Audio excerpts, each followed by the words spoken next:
ज्यादा मुझे आप लोगों से बताने की जरूरत नहीं है, ये आप अच्छे से बखूबी जानते हैं कि आज हमारे नेता को 4000 किलोमीटर की जो यात्रा करनी पड़ी भारत जोड़ो, कि भारत जोड़ो नफरत छोड़ो, सबसे ज्यादा नफरत किसके साथ हुई? आप सभी बैठे हुए मुझे बताइएगा, किसके साथ हुई नफरत इस भारत में? 2014 के चुनाव के बाद, 2014 से पहले का जो मुकम्मल हिंदुस्तान था वो क्या था और आज इन्होंने क्या बना दिया? भाई को भाई से लड़ाने का काम किया है। और उससे भी ज्यादा जो गौर करने वाली बात है, सभी यहाँ पर ज्यादातर मैं देख रही हूँ नौजवान साथी हैं जो देश का भविष्य है आने वाले समय का, और बुजुर्ग हैं जो रूपरेखाएं देते हैं हम लोगों को, ठीक है? तो वो लोग यहाँ पर बैठे हुए हैं, दोनों ही लोग बहुत मायने रखते हैं। सबसे पहले सबसे ज्यादा जब इस उत्तर प्रदेश में कांग्रेस की सरकार हुआ करती थी, एनडी तिवारी मुख्यमंत्री थे, उसके बाद से जो 6 वोट को लूटने वाली पार्टी आपने 4-4 बार पार्टी बनाई, आपने बहन जी की भी 4-4 बार सरकार बनाई, आपने अखिलेश जी की भी 4-4 सरकार बनाई, 4 बार उनके पिताजी को भी आपने चुना, मुख्यमंत्री बनाया, लेकिन आपके साथ क्या हुआ? अभी जो पूरे उत्तर प्रदेश में माहौल बना हुआ है, 10-15 दिन पहले जो सिस्टम का माहौल देखने को मिला, इतना नकारा माहौल जो देखने को मिला, भय पैदा करने का माहौल जो आप देख रहे हैं, क्या आपके लिए अखिलेश जी ने आवाज उठाई? अगर उठाई है तो बताइए, नहीं तो जोर से बताइए कि नहीं उठाई। और जब बेटियों के बलात्कार रात के अंधेरे में होते हैं, और इस मुरादाबाद की धरती पर मैं खड़ी हुई हूँ, 13 साल की बेटी को अगवा किया गया था, तब भी अखिलेश जी नहीं बोले थे। ये बात आपको समझनी होगी कि इस भारत में ही नहीं, सिर्फ यूपी में ही नहीं, भारत में सबसे ज्यादा जो वोट बटा है वो आप लोगों का बटा है, और इस देश और उत्तर प्रदेश जो विकास रुका है उसमें आप लोगों का भी योगदान है। आप इस बात को मानते हैं कि नहीं? अगर मैं गलत कह रही हूं तो सभी मेरे चर्चा दाऊ बैठे हुए हैं, आप मुझे रोक सकते हैं। जब कोई प्रत्याशी खड़ा होता है तो आप क्या देखते हैं? क्या देखते हैं? सबसे पहले आप देखते हैं कि वो मेरी फूफी का खड़ा है, वो मेरी खाला का, वो मेरे भाई का, वो मेरे चाचे का, वो मेरे ताऊ का, वो मेरी भाभी का, यही देखते हैं? नहीं देखते? आप ईमान से बताइए, सभी लोग ईमान वाले बैठे हुए हैं, क्योंकि भारत की जनता है सबसे पहले ईमानदारी से, ईमान से काम करना जानती है। कुछ लोग हैं जो जहर मिल रहे हैं, चुनते हैं, आप ये देखते हैं नहीं देखते चुनाव में आने वाले? लेकिन नहीं, हमें बदलाव की जरूरत है। 2014 से पहले जो आंकड़े आए इस देश में बलात्कार के, जिन्हें छुपाया जा रहा है, इस देश में हिंसा भड़काने के सारे मामले जितने भी सामने आए हैं 2014 के बाद से, बेरोजगारी के, वो सबको छुपाया जा रहा है। तो आपको सबसे ज्यादा समझने की जरूरत है, क्योंकि आपके वोट को लूट करके ये कहा था उत्तर प्रदेश के पूर्व मुख्यमंत्री जी ने कि आपका वोटर हमारा वोटर ये है, लेकिन आज जब आपके समाज की, आपके परिवार की बात उठाने की बात होती है तो क्या बोले? कुर्सी नहीं बोले। जब आपके समाज की अगुवाई करने वाले नेता, आपके समाज में रहने वाले नेता आपसे वोट मांगने के लिए पार्टियों को फिर सरकार बनाते हैं पार्टी की, और उनके लिए आवाज नहीं उठा सकते बोलो, तो आपके लिए वो क्या है? आप तो देश की सबसे बड़ी ताकत रखने वाले लोग हैं कि वोट से आप प्रधानमंत्री को हरा सकते हैं, लेकिन आपकी अहमियत नहीं समझते लोग। क्यों नहीं समझते? क्योंकि आप खुद अपनी अहमियत नहीं समझते। 2022 के चुनाव में आपके दिमाग में पूरे तरीके से एक बात को भरा गया कि बीजेपी की टक्कर है और सपा की टक्कर है, भरा में आता नहीं। आपने क्या सोचा? मैं अच्छे से जानती हूँ कि आप मौजूदा सरकार से खूब पटारी था, आप लोगों ने सोचा कि जो इनको हटाएगा हम उनको वोट देंगे, किया ना आपने यही? लेकिन माहौल क्या हुआ? उल्टा हुआ, क्योंकि आप भूल गए थे कि देश को आजाद करने वाली पार्टी, देश का स्वाभिमान बढ़ाने वाली पार्टी, देश में क्रांतिकारियों का सम्मान करने वाली पार्टी, अशफाकुल्लाह खान, गली गफ्फार, शहीद आजम भगत सिंह, महात्मा गांधी, चंद्रशेखर आजाद, नेहरू, पटेल, गांधी, सुभाष, अहिल्याबाई होलकर और झांसी की रानी, और आज इस देश में बोलने की ताकत रखती हूँ, यहाँ सामने आपने खड़ी हुआ उन सबको नकार गए थे। ये भूल गए थे आप कि ये पार्टी कांग्रेस ने किया।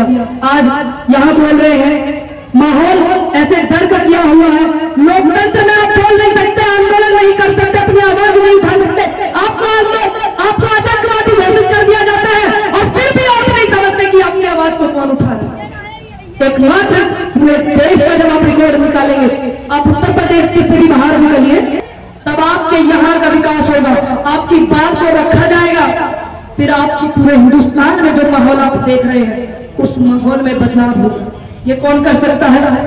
सिर्फ कांग्रेस कर सकती है, हमारे नेता राहुल गांधी कर सकते हैं, प्रियंका गांधी जी कर सकती है, नसीमुद्दीन सिद्दीकी साहब कर सकते हैं, असलम खुर्शीद कर सकते हैं, और आपके बीच ही एक ऐसी किसान की बेटी पूनम कर सकती है, आपके बीच ही प्रज्ञा मिश्रा जैसी निष्पक्ष पत्रकार कर सकती है, आपके बीच ही सुप्रिया सिंह कर सकती है।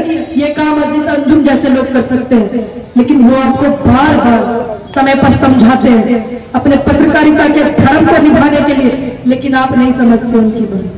आप अपने वोट को सबसे ज्यादा बांटते हैं। अगर आपने वोट बांटा है, इसी का कारण है कि आज जो नफरत आप सबसे ज्यादा झेल रहे हैं, उसका कारण सिर्फ यही है कि आप लोग नहीं समझते सबको।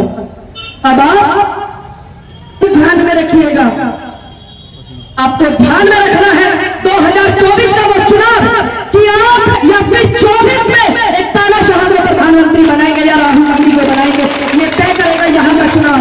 क्योंकि आपकी जड़ जो आपने 22 में कमी की, गलती सुधारने का मौका हर किसी को मिलता है, आपको भी मिल रहा है। ये निकाह चुनाव से जो आपने भूल की उसको सुधार करके यहाँ ढकिया से जब आप अपना चेयरमैन बदलेंगे तो आपको अच्छे से पता चल जाएगा कि 24 में हम तानाशाह प्रधानमंत्री को नहीं बनने देंगे इस देश में।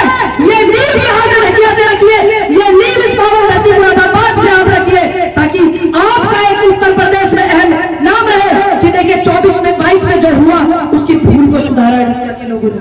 उन्होंने अपने वोट को नहीं बांटा है, उन्होंने अपने विकास को चुना है, उन्होंने अपने 24 के इस देश के लोकप्रिय नेता राहुल गांधी जी को चुना है।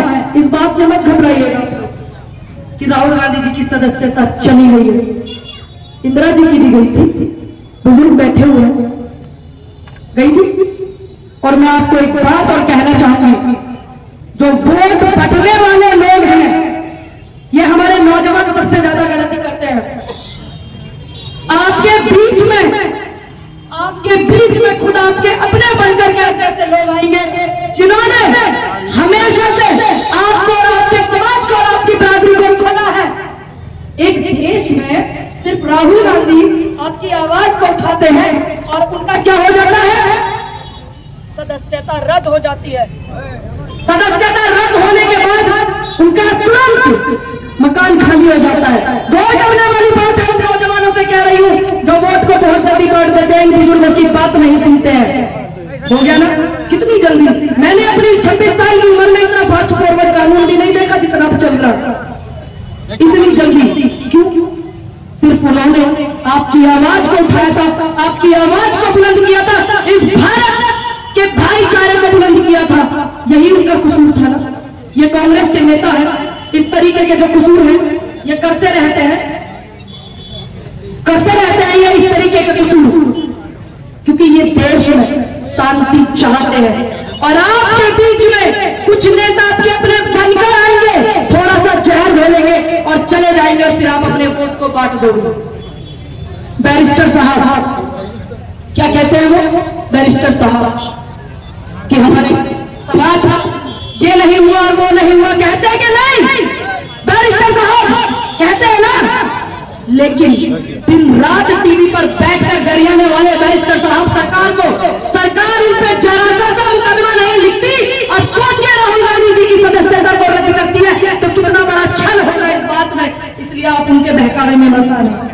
अगर आप फिर से बहकावे में आ गए, 2024 में तानाशाह प्रधानमंत्री आ गए, तो आप ये ध्यान रखना, लोकतंत्र की हत्या और वो बॉर्डर पे बैठी महिला पहलवान, ये नेता जो है आराम से ऐसे में सो रहे हैं बैठ करके, और देश का परचम लहराने वाली वो रेसलर बैठी है जो ओलंपिक में मेडल ले लेकर के आई है, आज वो बॉर्डर पे बैठी है भारतीय जनता पार्टी के नेता के कारण। रखना कि 10-15 दिन के अंदर अंदर क्या आपने नजारा देखा देश की मीडिया के सामने क्या हुआ आप लोगों के नेताओं के, आपके खुद के अपने लोगों के साथ, और उस बात को आपके अखिलेश जी भी नहीं उठा रहे, आपके अखिलेश जी भी नहीं उठा रहे, और जयंत जी भी नहीं उठा रहे, और बहन जी भी नहीं उठा रही है। उस बात को उठाने के लिए देखिए, मैं संविधान को मानती हूँ, आप लोग मानते कि नहीं जी? मानते हैं कि नहीं? क्योंकि हमारे बुजुर्गों ने संविधान अपनाया, बनवाया, लागू करवाया, तो मानना हमारा कर्तव्य है। कानून में सजा है वो दी जानी चाहिए, हम बिल्कुल नहीं रोकेंगे। क्या आप लोग रोकेंगे? कानून में जो सजा है, जो संविधान में सजा है, उसको मुझे नहीं लगता कि इस भारत का कोई भी नागरिक किसी भी समुदाय का रोक सकता है। सकता है, क्योंकि सभी इस भारत में रहने वाले लोग संविधान को मानते हैं ना। जो हुआ नजारा आप लोगों ने देखा। अगर आप उस बात को ध्यान में रख करके वोट डालने जाएंगे तो हम जैसे लोग आपकी आवाज बुलंद करने के लिए आएंगे, ये ध्यान रखिएगा। आज के चुनाव के बाद और फिर 24 का जो चुनाव की रणनीति तय होगी, फिर ये ध्यान रखना कि न जाने इससे ज्यादा और कितना ये प्रताड़ित करे आपकी अपनी आवाज को। आप खुद को छोड़िए और भी कोई नहीं उठाने आएगा, ये भी आप ध्यान रखिएगा।